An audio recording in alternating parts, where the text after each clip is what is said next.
Have a very nice day. आज voting हो रही है, महाराष्ट्र में हो रही है, झारखंड में हो रही है और कुछ अलग अलग स्टेट्स में भी वोटें पड़ रही हैं कुछ सीटों पर। उसको बाई इलेक्शन बोल दो। तो 2 दिन बाद यानी 23 नवंबर को रिजल्ट निकलेगा। रिजल्ट क्या होगा ये आज मैं इमेजिन कर सकता हूं। पिछले 5-7 साल में जिस तरह पॉलिटिक्स में करप्टें बदली गई, जिस तरह सरकारें तोड़ के बनाई गई, जिस तरह एमएलए वगैरह को खरीदा गया और एमएलए बिके, थोक के भाव में बिके, जिस तरह सरकारें तोड़ी गई, सरकारें बनाई गई, उससे मुझे लगता है कि आज इलेक्शन कुछ भी हो, सरकार तो बीजेपी वाले बना ही लेंगे। क्योंकि वैसे गुरु नानक ने भी कहा है कि जिस हाथ जोर कर देखे सोए। जिसके हाथ में ताकत है, चाहे वो ईडी की ताकत हो, चाहे वो इनकम टैक्स की ताकत हो, वगैरह वगैरह, और बहुत सारी ताकतें हैं इनके पास, वो अपना जोर जरूर जमा के देखता है। वो दूसरे को डरा के रखता है। तो 23 तारीख को जो रिजल्ट निकलेगा वो ये है कि वो लोग जीतेंगे जो सबसे ज्यादा करप्ट है, जिनके ऊपर 10-10, 20-20 केस चल रहे हैं, क्रिमिनल केसेस।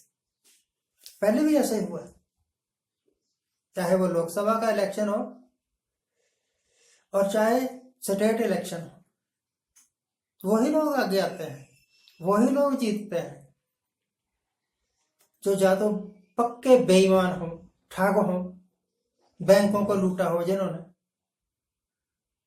उनके हारने का कोई चांस नहीं होता,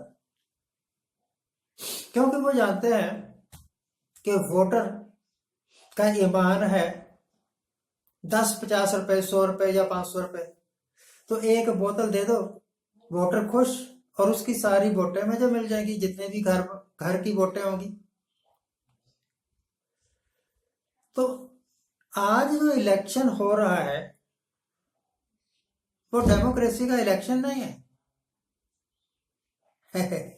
ये मत सोचना कि लोकतंत्र का इलेक्शन हो रहा है। वो तो एक नाटक है। बिकने वाले तैयार बैठे हैं बिकने के लिए, और खरीदार वो भी अपनी दुकान खोल के बैठे हैं, आओ भाई हमारे पास आओ, चाहे तुम जितने मर्जी करप्ट हो, कोई बात नहीं, हमारे पास आ जाओ, हम अपनी वॉशिंग मशीन में आपको ऐसा धोएंगे कि आपके सब कसूर माफ, सब केस खत्म, और गंगा के नीर की तरह आप पवित्र हो जाओ।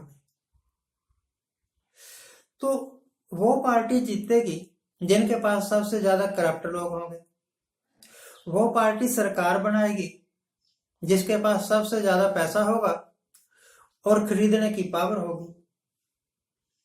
तो ऐसे मत सोचना कि इलेक्शन लड़ रहे हैं तो राहुल गांधी जीत जाएगा या उद्धव ठाकरे जीत जाएगा या फलाना टमकाना कोई भी जीत जाएगा। वो जीतेगा जिसके पास धन बल है और जिसके पास सबसे ज्यादा ठग लोग हैं, करप्ट लोग हैं, बेईमान लोग हैं। यही तो हमारे हिंदुस्तान की डेमोक्रेसी की शान है। इसी करके हम कहते हैं कि पूरे विश्व में हिंदुस्तान एक ऐसा देश है जिसकी डेमोक्रेसी सबसे बड़ी है। सबसे बड़ी का मतलब ये इन लार्ज नंबर ना समझ लेना।